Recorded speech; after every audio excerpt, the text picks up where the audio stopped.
우리와 같이 지난 한 주간을 되돌아봐 선하사 천지를 만드신 하나님 아버지를 내가 믿사오며 그 외아들 우리 주 예수 그리스도를 믿사오니 이는 성령으로 잉태하사 동정녀 마리아에게 나시고 본디오 빌라도에게 고난을 받으사 십자가에 못 박혀 죽으시고 장사한 지 사흘 만에 죽은 자 가운데서 다시 살아나시며 하늘에 오르사 전능하신 하나님 우편에 앉아 계시다가 저리로서 산자와 죽은 자를 심판하러 오시니라.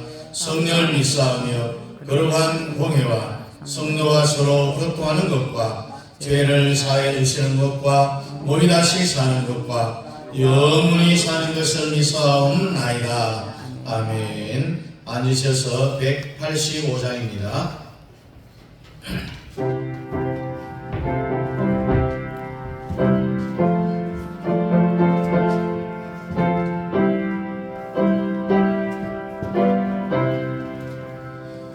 이 기쁜 소식을 온 세상 전하세 큰 환난 고통을 당하는 자에게 주 믿는 성도들 다 전할 소식을 성령이 오셨네.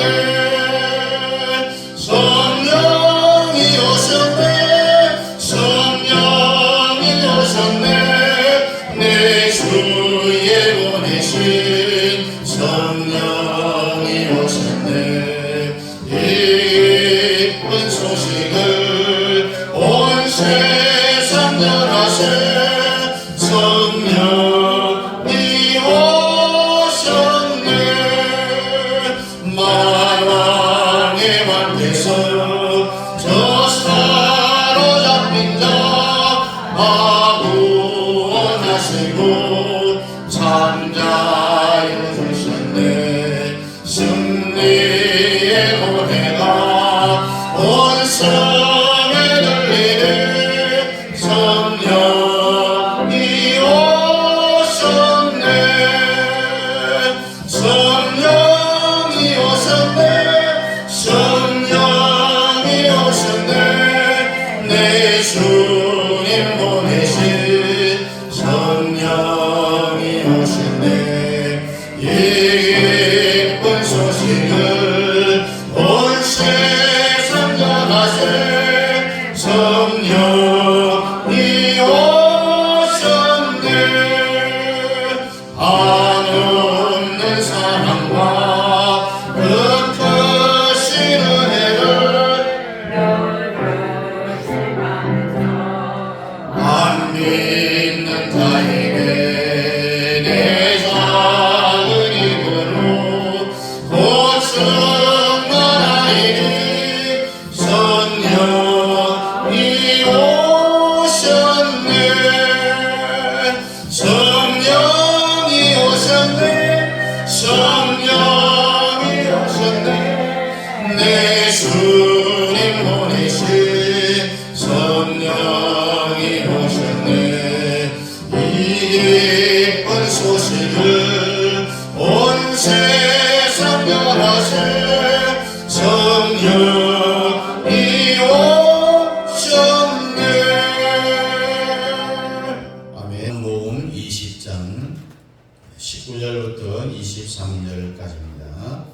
신약 성경 183, 4페이지에 기록된 요한복음 20장 19절부터 우리 함께 읽겠습니다. 이날 곧 안식 후 첫날 저녁 때에 제자들이 유대인들을 두려워하여 모인 곳에 문들을 닫았더니 예수께서 오사 가운데 서서 이르시되 너희에게 평강이 있을지어다. 이 말씀을 하시고 손과 옆구리를 보이시니 제자들이 주를 보고 기뻐하더라.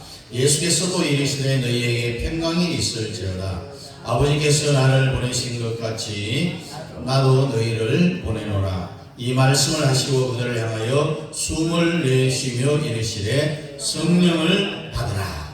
너희가 누구의 죄든지 사하면 사하여질 것이요 누구의 죄든지 그대로 두면 그대로 있으리라 하시니라. 아멘.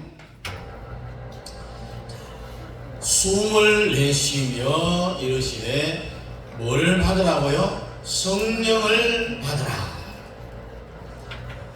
이제 어느덧 이 요한복음 1장에서부터 우리가 말씀을 함께 생각을 하면서 지나왔는데 이제 곧 이제 다음 주가 되면 21장 요한복음의 마지막 장이 됩니다. 요한복음 1장에서는 로고스 예수에 대해서 말씀을 하는데 우리가 로고스 예수를 아는 것이 가장 근본적인 지식이다. 그리고 2장에서는 혼인잔치가 배설되어지고 3장에서는 뱀을 십자가의 장대의 못을 박는 예수, 그리고 4장에서는 생수 예수, 5장에서는 베데스다 예수, 그리고 6장에는 떡 예수, 7장에는 간 예수, 요한복음 8장에는 아버지 예수에 대해서, 또 9장에서는 실로암 예수, 10장에서는 양의 문 예수. 여기 말씀드릴 때에 사탄 마귀들이 우리를 좌지우지 마음대로 이리 끌고 갔다 저리 끌고 갔다 하지 못하도록 우리 예수님께서 우리의 입술의 문 앞에서 지키신다. 그리고 11장에서는 부활의 예수, 우리를 부활시키기 위하여서 죽은 영혼들을 하늘에서 우리를 주님 재림할 때 데려오신다. 그 이유가 우리를 부활시키기 위한 것이다. 또 12장에서는 십자가의 원리에 대해서 말하면서 죽고자 하는 자는 살 것이다 라고 했습니다. 그리고 13장에서는 원죄와 자범죄를 해결하신 예수님, 그리고 14장에서는 우리 예수님이 하늘나라로 원래 있는 곳으로 가시고 우리에게 보내준 성령이 보혜사다. 그 보혜사가 이제는 우리 마음속에서 우리와 함께 하신다. 그리고 15장에서는 생명나무 예수, 포도나무 비유를 통하여서 가지가 그 원줄기에서 떨어지면 열매를 못 맺고 말라서 땔감이 될 수밖에 없다. 가지가 열매를 맺는 것 같이 자랑을 하지만 결국 가지에서 열매가 맺는 것이 아니라 원줄기에서 영양을 공급해 주기 때문에 열매를 맺기 때문에 우리는 원줄기인 예수 그리스도에게서 절대로 떨어져서는 안 된다라는 말씀을 드렸고, 또 16장에서는 보혜사의 3대 책망이 되어 있습니다. 그리고 17장에서는 대제사장 되시는 예수님이 우리를 위해서 기도하시는 분, 그리고 18장에서는 왕 되신 예수, 19장에서는 세계의 십자가, 예수님을 두고 양편에 있는 강도에 대한 이 세 가지 십자가. 그래서 십자가의 재료도 똑같고 방면목도 똑같고 한데 한쪽 편 강도는 지옥에 갔지만은 또 한쪽 편 강도는 주님에게 자기를 기억해 달라고 하면서 나원에 이르는 부끄러운 구원을 받는 그런 한편 강도에 대한 말씀을 드렸고, 오늘은 이 10장에 보니까 숨을 내쉬면서 성령을 받으라 이 말씀을 합니다. 우리 예수님 이 땅에 오셔서 12제자를 불렀어요. 그리고 3년 반 동안 예수님이 별의별 것을 제자들에게 다 가르쳤어요. 제자들에게 일단은 가르칠 것은 몽땅 다 가르쳤다고 보면 됩니다. 신학적으로 말하면 조직신학, 추경신학, 역사신학, 또 실전신학, 현대신학, 창세기에서부터 요한계시록까지 다 가르쳤어요. 이것을 자동차로 말하면은 현대 자동차를 만들 때에 여러 하청업체들이 있습니다.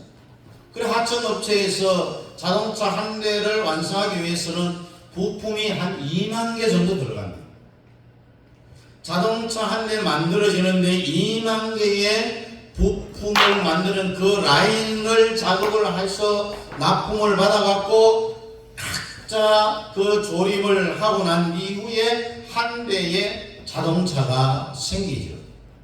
그리고 마지막에 뭘 하느냐? 주유를 합니다. 기름을 넣어요. 기름을 넣어야 차가 움직이는 거예요. 우리나라 현대에서 가장 좋은 제네시스 자가용이라도 기름을 넣지 않으면은요, 자전거만 못하는 거예요. 유학가 있는 자녀들이라든지 친척들이라든지 그들의 한국을 방문하면은요, 현대 자동차 현장 견학을 시키면 돼요. 라인 작업을 통해서 어떻게 자동차가 나오는지 이것을 보면 내가 한국에 정말 잘 태어났구나 자부심이 생기는 거예요. 목에 힘이 솔솔 들어가는 거예요. 그리고 조그만 10여 분 정도 옆으로 가면은 현대조선이 있어요. 또 거기에 가면 한국 사람으로 태어난 자부심이 불뚝불뚝 솟아요. 얼마 전에 스망룸 거기에서 세계 스카우트 대회를 했잖아요. 여러 가지 환경적인 요인들로 결국은 실패하고 거기에서 철수를 하고 다른 데로 옮겼어요. 이때 수백 대의 관광차로 만약에 앞에 있는 행정하는 사람들이 현대 자동차라든지 현대 중공업을 견학을 시켜줬더라면 아마 한국의 위상에 대해서 아마 대박이 났을 거예요. 아무리 좋은 제네시스 자동차를 해도 주유를 안 하면은 뭐만 못하다고요? 자전거만 못하다. 그러니까 12제자가 이렇게 3년 반 동안 창조 이후로 최고의 예수님을 통한 12제자들이 교육을 받았어요. 받아도 이게 마지막 주유가 안 들어가면은, 그리고 난 뒤 주님이 뭐라 했냐면 숨을 내쉬며 가라사대. 여러분 숨을 한번 쉬세요. 한번 해보세요. 이런 숨을 여러분 언제 쉽니까? 시골 농부들이요, 일을 다 끝나고 나서는 숨을 오늘 일이 다 끝났다는 거예요. 숨을 내쉬며 가라사대. 뭘 이야기합니까? 이제 작업이 다 끝났다. 예수님의 조립 공장에서 일이 다 끝났다는 거예요. 숨을 내쉬며 가라사대. 주님의 마지막 기름을 넣는데 뭐라고 했습니까? 성령을 받으라. 성령의 기름 부음이에요. 성령 안 받으면요, 주유 안 하면 아무리 좋은 제네시스 자동차라도 자전거만 못하다고 했잖아요. 예수님이 3년 반 동안 제자들을 다 가르쳐 놓고 성경에 있는 것만 가르친 게 아니겠죠. 요한복음에 보니까 예수님이 제자들에게 가르친 것을 책에 다 쓰면은 지구의 두기도 좁다라고 했습니다. 부족하다고 했습니다. 우리 예수님도 과장법을 사용합니다. 이 지구에 두기도 부족하다. 그리고 돈 버는 방법도 가르쳐 줬어요. 성경에 돈 버는 방법을 말씀을 하고 있습니다. 예수님과 베드로가 세관을 통과하는데 세관은 못 들어가요. 다 막아요. 왜 못 들어가게 하느냐? 통관세를 해라. 그래서 베드로가 예수님에게 가서 예수님 못 들어가게 합니다. 그 들어가려면은 입장료를 해야 된다고 그래요. 그럴 때 주님이 뭐라고 했습니까? 바다에 가서 고기를 잡으라. 그래서 베드로가 고기를 다 잡았는데 입을 열어보라. 입을 열어보니까 거기에 돈이 들어있는 거예요. 돈이. 그래서 그 돈을 가지고 통관세를 내고 들어간 거예요. 돈 버는 방법이 여기에 있는 거예요. 그게 뭐냐면은 전도하라는 이야기입니다. 전도하는 것이 돈을 버는 방법이에요. 이 성경에 다 쓰여져 있습니다. 천만조직을 해야 되고, 그리고 이제 3회 국민연금 100만 원을 평생 받을 수 있는 아직도 이 조직이 안 됐는데, 어떤 사람들은 돈 달라고 야단 법석을 치는 사람도 있어요. 그래서 우리 자유우파 7천 사항을 이행하면은 자유마을에 가입하고 자유일보를 구독하고 통신사를 이동하고 성교카드를 만들고 광화문 온앱을 깔고 유튜브를 시청하는 이런 1000만 명이 가입을 하면은 가입한 사람 동시에 평생토록 100만 원씩 국가에 주는 연금, 또 공무원연금이 있죠. 그걸 제2연금이라 하잖아요. 그래서 우리가 주는 이것은 제3국민연금이라 해서 평생 100만 원을 준다고. 우리가 돈에 묻혀서 살아갈 수 있는 방법이죠. 이 방법은 주님도 신세를 집니까? 안 집니까? 주님도 사람의 몸을 입고 왔기 때문에 다른 사람이 신세를 지잖아요. 냉수 한 그릇에 신세도 집니다. 타락한 여러분 인간도요, 하루는 시내에 나갔어요. 서울 명동에 갔는데, 초등학교 졸업하고 40년 만에 친구를 만나요. 얼마나 반갑겠어요. 반갑다 하면서 어떻게 지냈냐 하면서 막 껴안고 악수하고, 점심때가 되면 자꾸 식당으로 가자. 맛있는 거 사줄게 하면서 식당에 가서 밥을 아주 맛있게 먹고 그 친구가 돈을 내고 밥을 샀어요. 우리나라 사람들은요, 요즘은 직장 다니면서 각자 먹은 만큼 자기 돈을 내지만은 거의 다 한 사람이 잘 냅니다.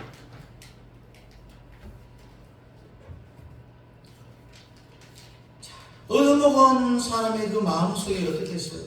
얻어먹은 것에 대해서 마음에 늘 담아놓습니다. 오랜만에 만나서 내가 밥을 한 끼 얻어먹었는데, 다음에 만나면 내가 반드시 내가 얻어먹은 것보다는 더 비싸고 맛있는 것을 사줘야 되겠다, 이런 마음을 먹은 사람이 있는가 하면은, 다시는 내가 그 친구를 만날까 싶어하고 피해 다니는 사람이 있어요.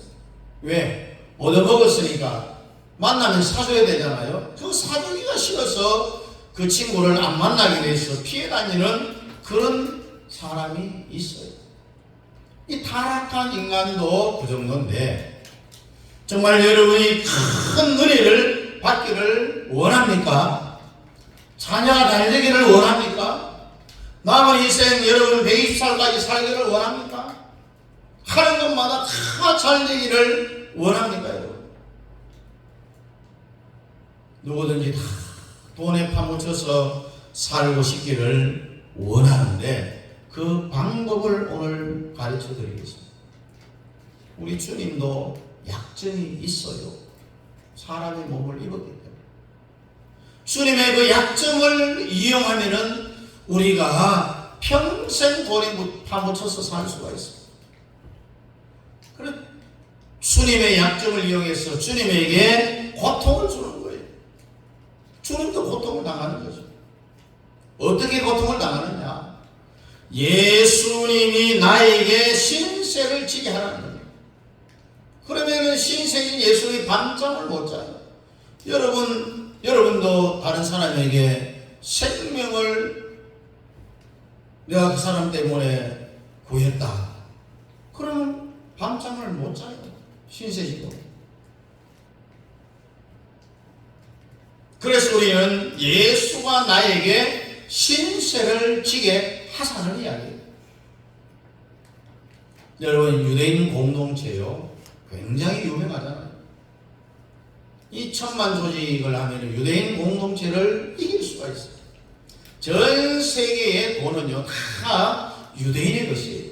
정치, 경제, 사회, 군사, 외교, 문화, 언론, 헐리우드까지요. 전 세계는 유대인의 손바닥 위에 있어요. 다 틀어잡고 있어요. 그러니까 이걸 유대인 공동체라고 하는데, 그들이 정말 무서운 사람들이에요. 몇 년 전에 일본에서도요, 그동안 공식적으로 발표하지 않았는데 한 7, 8년 됐나요? 일본의 지하에 있는 모든 그들의 경제를 움직이는 손은 유대인들이다라고 발표를 했어요. 미국의 2%밖에 안 되는 인구 600만 밖에 안 됩니다, 유대인들이. 그런데 전 세계가 다 틀어지고 있어요. 그 기록을 한번 깨보려고 하는 거죠. 그래서 대한민국의 국민으로 태어난 것을 우리가 감사해야 된다는 거죠. 유대인들은 미국을 다 먹어버렸어요.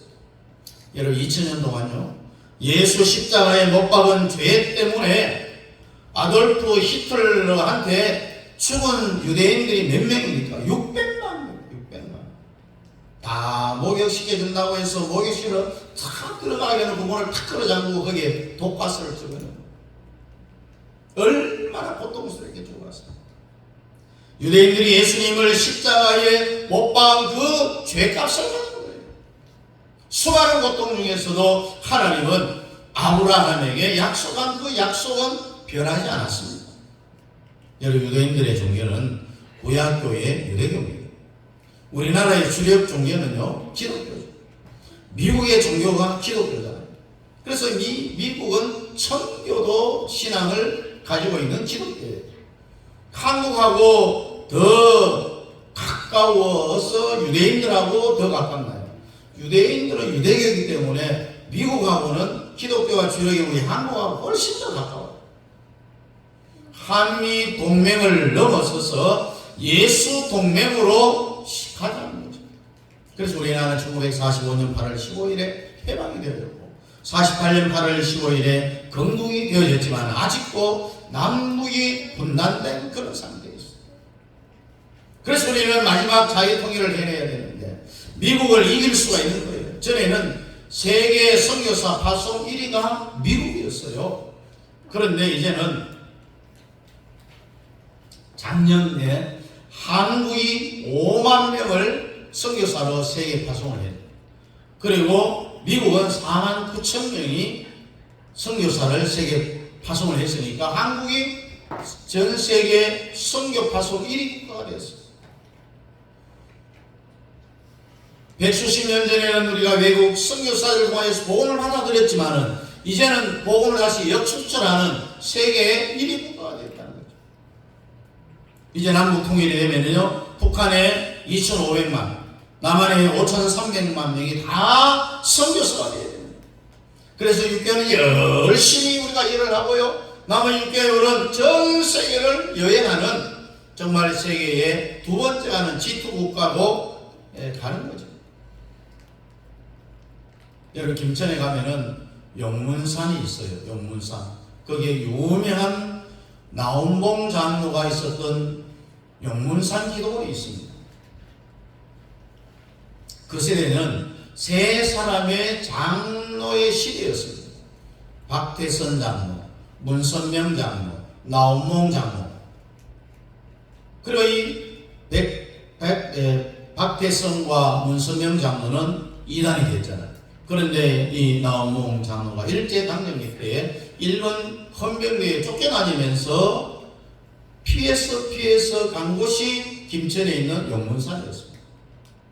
거기에 가서 성령의 불세례를 받은 거예요.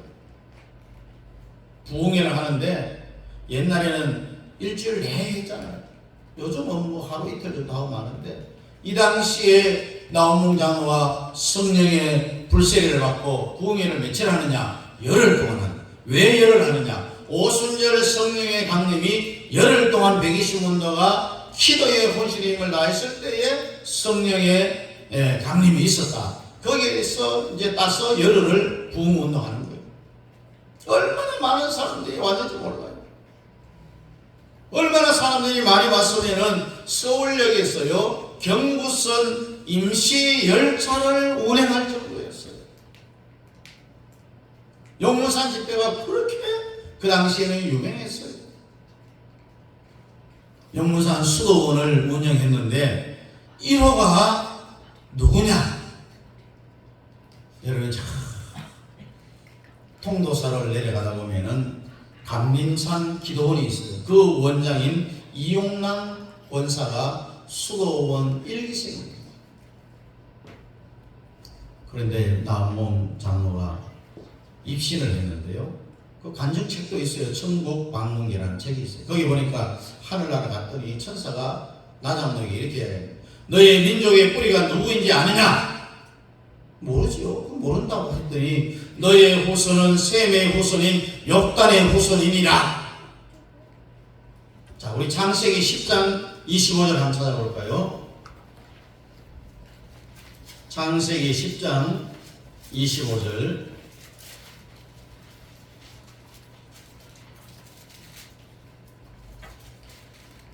25절 같이 봅니다. 시작. 에벨은 두 아들을 낳고 하나의 이름을 벨렉이라 했으니 그때에 세상이 나뉘었으며 벨렉의 아우의 이름은 욕단이며. 벨렉은 아브라함의 자손이 하나님의 인류 구원을 위해서 두 족속을 선택을 합니다. 육신의 계보, 다시 말해서 아브라함의 하나님, 이삭의 하나님, 야곱의 하나님, 우리 알잖아요. 그러니까 초림의 예수를 이야기합니다. 그 다음은 같은 형제인데 벨렉의 아우의 이름이 누구라고 했어요? 욕단. 이 욕단인데 이게 우리 대한민국의 후손이라고 하늘의 천사가 그렇게 나오는 장로에게 가르쳐 줬답니다. 이 성경이 아니잖아요. 너의 뿌리는 욕단의 후손이다. 대한민국이 욕단의 후손이다라고 성경 어디 봐도 없어요. 성경 아니니까 참고만 하시면 돼요. 여러분 캐나다 선교사들이요, 한국에 선교사로 왔어요. 보니까 아리랑을 부르는 거예요. 경상도에 가도 함경도에 가도 전라도에 가도요, 아리랑은 부르면은 그냥 모든 사람이 다 하나가 되는 거예요. 구석구석 아리랑을 부르는데 이 아리랑을 작사한 사람, 작곡자가 없어요. 그래서 그것을 우리는 민요라.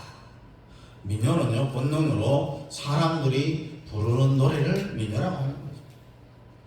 아리랑을 어디까지 부르는지 계속해서 추적을 해갔더니 북쪽으로 함경도 아리랑 있죠. 도래가 밀양 아리랑, 정성 아리랑, 이게 다 한국만 부르는 게 아니고 욕단의 후손 이스라엘 사람들이 동방산지로 이동했던 그 코스를 추적해 가니까 알타이 여족이 이동했던 그 동네마다 아리랑을 부르는 거예요. 말은 다르죠. 그러나 아리랑 노래는 같더라는 거죠. 여기 유석중 교수가 계속해서 추적했더니 결국은 알이란 민족 이란 책을 만들어내고 그 뒤에 후속타로 알이란 고개를 넘어 예루살렘으로 이런 책도 나와 있습니다. 그래 옛날 경상도 진짜 사투리 원어를 찾으려면 중국의 산속으로 찾아가면 돼요. 이런 식으로 히브리도 마찬가지인데요. 동방산지로 가는 쪽으로 계속해서 추적해 가면은 히브리어, 아람어를 연구했더니 성경에서 약간 빗나간 것이 있더라는 거예요. 뭐냐면은 예수님이 십자가에 돌아갈 때 엘렐리 라마 사막다니 나의 하나님 어찌하여 나를 버리시나이까. 이게 연구해 보니까 아니라는 거예요. 어떻게 아버지가 아들을 버릴 수 있느냐? 이렇게 된 것이 아버지의 뜻이니다. 이 말이 맞다고 이야기하는 거예요. 아람어로 되어 있는 거예요. 그래서 아리랑의 알이 뭐냐? 알로힘, 하나님을 말하는 거예요. 하나님을 히브리어로 알로힘, 발사다이, 아도나이, 퀴리오스라는 그 원어를 쓰고 있어요. 그리고 이랑은 뭐냐? 바벨탑 전에 있었던 말로 같이, 우리 위드라는 단어를 쓰죠. 그래서 하나님과 같이, 하나님과 함께라는 그런 뜻이 아리랑이에요. 그래서 아리랑 노래는 하나님과 함께 고개를 넘어간다. 이런 의미죠. 어디로? 동방산지로. 욕단의 후손을 계속해서 가다 보니 나고자 했잖아요. 아이고, 나 이제 더 이상 못 가겠다. 나 여기 있어야 되겠다. 그리고 딴 길로 가는 사람들을 향하여서 징계하는 노래가 뭐냐? 나를 버리고 가시는 님은 10리도 못 가서 발병나네. 이런 의미예요. 여러분, 지금도요, 티벳 산맥 산골에 사는 집단촌이 있어요. 그들이 피를 뽑아갖고 유전자 감식을 해보면요, 한국 사람의 피의 유전자하고 똑같다라는 결과가 나왔어요. 그래서 저나 여러분들의 조상들은 끝까지 왔어요. 중도에 엿길로 세지 않았어요. 엿길로 센 사람을 징계하는 노래가 나를 버리고 가서님은 10리도 못 가서 발견나. 넘고 가다가 갈 데가 없어서 청착을 했는데 여러분 만이산 있죠, 만이산. 그 제단을, 거기에서 제단을 만들어갖고 첫 제사를 하나님께 드렸어요. 만이산 제단에 구야식 단을 다 쌓고 거기서 양을 잡고 제사를 드리는 순간 갑자기 하늘문이 확 열렸던 거예요. 그래서 개천절이라는 그런 이름이 나옵니다. 하늘문이 열렸는데 그것을 따라서 제단을 다 쌓는데, 여러분 고인돌이라는 말 들어보셨죠? 전 세계의 고인돌의 90%가 한국에 있다는 거예요. 좀 우스운 이야기지만은 여러분 잘 아는 장경동 목사 아시죠? 대전의 중문교회 교회를 건축할 때에 교인의 50%가 교회를 나가버렸어요. 왜? 건축 헌금을 하는 게 부담이 돼요. 그래서 목사님과 사모님이 그 근처에 있는 대전에 유명한 동옥산 기도원이 있어요. 저도 몇 번 갔다 왔는데 그 기도원에서 이 부부가 기도하면서 뭐라고 부르느냐? 아리랑 부르면서 나를 버리고 가시는 년 심리도 못 가서 암병 걸려, 이 노래를 계속 불렀다는 거예요. 알을 버리고 하나님을 버리고 가면은 안 된다는 거예요. 절대로 하나님을 버리면은 안 됩니다. 여러분 박혁교세가 어디에서 나왔어요? 안에서 나왔어요. 이게 다 하나님이라는 히브리어에서 나왔어요. 모든 생명의 출발은 하나님이라는 것입니다. 그래서 우리는 예수 한국 복음 통일을 위해서 제사장 국가를 만들어서 반드시 우리 시대의 자유 통일을 이루어서 우리 후대들에게 통일된 자유 대한민국을 물려주자는 거죠. 그래서 대한민국을 빛의 나라다, 이런 말이에요. 그런데 거기 보면은요, 이들의 산지는 동방으로 이동을 했고 한국으로 이동했다라는 그 성경이 쓰여져 있어요. 창세기 10장 30절에 보니까 그들이 거하는 곳은 메사이부터 스발로 가는 길에 동편산이었더라. 스발이 뭐냐면은 시베리아의 고예요. 옛날 말. 옛날 우리나라를 뭐라고 불렸습니까? 대한민국을 고려라, 그렇게 했죠. 이 고려의 이름이 영어로 변태되어서 코리아가 되어졌어요. 그래서 이 코리아는 고려에서 온 말이잖아요. 그래서 우리나라를 영어로 말하면 리퍼블릭 오브 코리아라고, 이 공화국이라고 해요. 이 말도 누가 처음 만들었느냐? 이승만 대통령이 만들었어요. 그런데 그들이 거하는 곳, 그들이 누구냐? 욕단의 후손들이에요. 이 욕단의 후손들이 거하는 곳은 시베리아를 거쳐서 스발로 가는 길의 동편, 계속해서 해가 뜨는 동편 산지로 욕단의 후손들이 이동했다라는 성경의 말씀입니다. 그래서 예수님은 3년 반 동안 앞에서 말씀드린 것처럼 제자들에게 별의별 것을 다 가르쳐줬어요. 다 가르치고 나서 요한복음 19장에 드디어 한 말이 뭐냐? 숨을 내쉬며 봉사가 끝났다. 제자들 봉사가 다 끝났다. 로마를 복음화시킬 준비가 다 끝났다는 말이에요. 12제자 또 120년을 통해서 로마를 기독교 국가로 예수 나라로 만드는 그 준비 작업이 다 끝났다는 거예요. 그래서 현대자동차 제네시스 한 대 조립이 끝났다는 거예요. 이제 모든 공사가 끝났다는 거예요. 마지막 순간 하나만 하면 되는데 차가 완성되면 기름을 넣어야 되지. 숨을 내쉬며 가라사대 성령을 받으라. 할렐루야. 여러분 오순절만 오면은 하루여는 끝나는 게 아닙니다. 이제 마지막 작업을 숨을 푹 내쉬면서 성령을 받으라. 성령만 받으면은 끝나는 거예요. 창세기 2장에 보면 하나님이 흙으로 사람을 만들었잖아요. 사람을 흙으로 만든 것이 창세기 2장 18절 19절에 보면은 여호와 하나님이 가라사대 사람의 독차는 것이 좋지 못하니 내가 그를 위하여 돕는 뱃비를 지으리라 했다. 여러분 날아다니는 새, 또 뭐 그런 뛰어다니는 짐승, 물고기, 뭘 만들었겠어요? 다 흙으로 만들었어요. 하나님이 흙으로 각종 들짐승과 공중의 각종 새를 지으시고 아담이 어떻게 이름을 짓나 보시려고 그것들을 그에게 이끌어 가시더니 아담이 각 생물을 부르는 것이 곧 그 이름이 되었더라. 참새 언제적 이름이냐? 아담이 이름을 지은 거예요. 각종 짐승, 새, 물고기, 호랑이, 토끼, 쥐새끼 다 뭘로 만들었다고요? 흙으로 만들었어요. 사람만 흙으로 만든 게 아니에요. 우리가 성경을 착각하면 안 되는데 흙으로 만드는 것은요, 피가 있어요. 육체가 있는 것은 다 흙으로 만드는 거예요. 다 흙으로 만드는데 차이가 뭐가 있습니까? 각종 짐승, 새, 물고기, 동물들을 다 만들었는데 마지막 뭐라고요? 생기만 인간에게만 불어넣었다는 이야기입니다. 그래서 사람이 생명이 되었다라는 말씀이 있잖아요. 그렇다면은 성령 못 받은 사람은 짐승이라네요. 이 성령의 말씀이에요.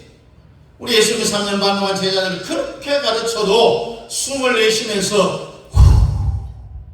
오순절에 성령을 받으라. 성령 안 받으면은 제자를 할지라도 너희들은 흙이다. 시체라는 이야기. 이것을 사람들이 생각하기를 각종 짐승, 각종 새, 각종 물고기 다 모든 것을 다 흙으로 만들었는데 생기를 불어넣었을까요? 안 불어넣었을까요? 그것들에게는 생기를 안 넣었어요. 그러면 사람이 생각할 때 생기를 안 넣었는데 목사님 그러면 짐승이 가만히 누워 있어야 되는데 왜 시체가 되어 있어야 된다고 이렇게 생각을 하는데 아닌 거예요. 그거는. 그래서 이 생기는요 육체적 생명을 말하는 것이 아닙니다. 이 생기는 바로 성령을 말하는 겁니다. 호랑이한테 생기를 불어넣었을까요? 안 넣었을까요? 안 넣었습니다. 사자에게 생기를 안 넣었습니다. 생기를 안 넣었으면은 시체처럼 가만히 누워 있어야 되지. 근데 왜 호랑이가, 왜 사자가 뛰어다니느냐? 그러니까 육체적인 생명, 정신적 생명까지는 생기를 불어넣기 전에 이미 움직이고 있었다 하는 이야기예요. 사람들이 성령 못 받은 사람은 걸어다니는 시체다라고 말합니다. 짐승하고 똑같다는 이야기예요. 우린 짐승이 아니고 사람이잖아요. 그러니까 사람다운 삶을 살아가기 위해서 걸어다니는 시체가 되지 않기 위해서는 뭘 받아야 된다고요? 성령을 받아야 된다. 성령 안 받으면 짐승하고 똑같다는 이야기예요. 이것이 오늘 성령의 말씀입니다. 성령을 받아야 인간이 된다는 거예요. 사람이 생명이 되었다고 했잖아요. 이건 신학적으로 들어가면 예민하니까 이걸 말하지 않습니다. 잘 들어야 돼요. 우리는 짐승이 되어서는 안 되고 사람이 되어야 된다. 그러기 위해서는 뭘 받아야 되느냐? 성령을 받아야 됩니다. 숨을 내쉬면서 제자들의 말에서 성령을 받으라고 했습니다. 그래 에스겔서 37장에 보니까 뼈들아 붙어라. 앞에 가정하고 똑같습니다. 7장 1절에 보니까 여호와께서 권능으로 내게 임하시고 그 신일로 나를 데리고 가서 골짜기 가운데 두셨는데 그가 거기 뼈가 가득하더라. 환상적인 힘줄의 역사, 살이 덮어라. 이게 12제자에게 주님이 3년 반을 한 것이나 에스겔 37장이나 창세기 2장이나 이게 다 똑같은 거예요. 그래서 흘러 뼈들아 붙어라. 이거 뭘 이야기하느냐? 소직하라는 이야기입니다. 뼈와 뼈끼리 붙어라. 연대의식을 이야기하고요. 살이 그 뼈 위에 덮여라. 이런 공동체 의식을 이야기합니다. 그러다가 마지막은 생기야. 저 죽은 자들 속에 들어가라. 그 에스겔 골짜기에 뼈들이 서로 맞물리고 얼마나 시끄럽겠어요. 살이 덮이고 힘줄이 생기고 거기에 생기를 불어넣으니 큰 군대가 됩니다. 이걸 잘 알아요. 이스라엘 백성들이 바벨론에 포로로 잡혀갔는데 다 시체로 있었어요. 살아서 돌아다녔습니다. 살아서 돌아다녔는데 성경은 뭐라 말하느냐? 그것을 살아 움직이고 걸어다니는 시체다라고 했습니다. 그 죽은 자들 속에 생기가 들어가라라고 했습니다. 다시 말하면 성령을 안 받으면 걸어다니는 시체에 불과한 거예요. 제네시스 자동차에 기름을 넣지 않으면 자전거만 못하다는 이야기예요. 지금도 동일합니다. 성령 안 받으면 다 시체가 돼요. 그래야 여러분들은 성령을 받아야 됩니다. 반드시. 천만조절하고 예수 한번 복음 통일이 되면 마지막 항상 성령의 생기가 들어가야 되는 거예요. 왜? 성령 받은 사람이 산 사람이니까요. 총사령관이 말하면 그 밑에 있는 모든 휘하의 부하들은 총사령관의 말에 일사불란하게 움직이는 이런 조직. 성령 안 받은 사람은요 움직일 힘이 없어요. 왜? 시체가 뭘 움직입니까? 시체 옆에 아무리 말을 해도 말을 듣습니까? 안 들어요. 힘이 없어서 집구석에 가만히 누워있는 거예요. 그러면 안 되는 거예요. 생기의 예수 성령만 받으면 모든 것이 다 해결이 될 줄로 믿을 수 있기를 주의 이름으로 축복합니다. 기도하겠습니다. 하나님 아버지, 우리에게 나에게 성령을 부어주시옵소서. 걸어다니는 시체 짐승되지 않기를 원합니다. 진정한 사람 되기 위해서는 우리 주님 우리를 향하여서 성령을 받으라고 하신 이 말씀처럼 나는 시체로 살 수 없습니다. 짐승같이 살 수 없습니다. 나에게 성령을 부어주옵소서.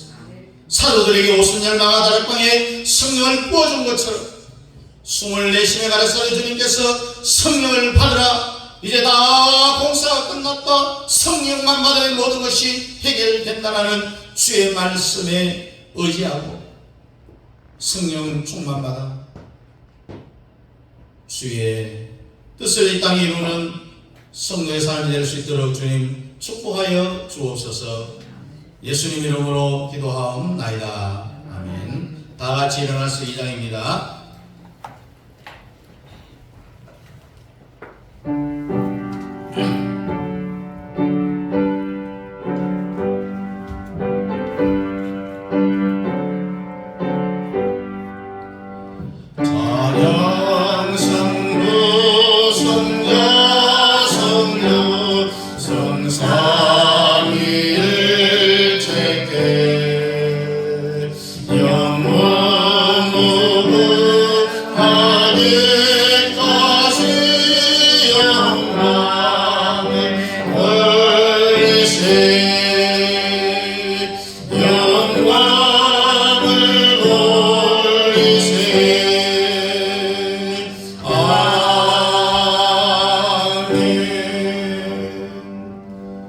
교회 머리가 되시는 우리 예수 그리스도의 은혜와 우리 아버지 하나님의 만능하신 사랑하심과 보혜사 성령의 위로 교통 충만 역사하심 우리 주님께서 숨을 내쉬며 성령을 받아가는 이 말씀처럼 우리가 성령의 충만함을 받고 사람다운 삶을 살아가며 주의 뜻을 이 땅에 이루기를 원하는 사랑하는 성도들 머리머리 위에와 가정과 자녀들과 직장과 기업 위에와 특별히 협력하는 성도사님들의 선교사역과 그 가정 자녀들 머리 위에 이제부터 영원토록 함께 있을지어다. 아멘.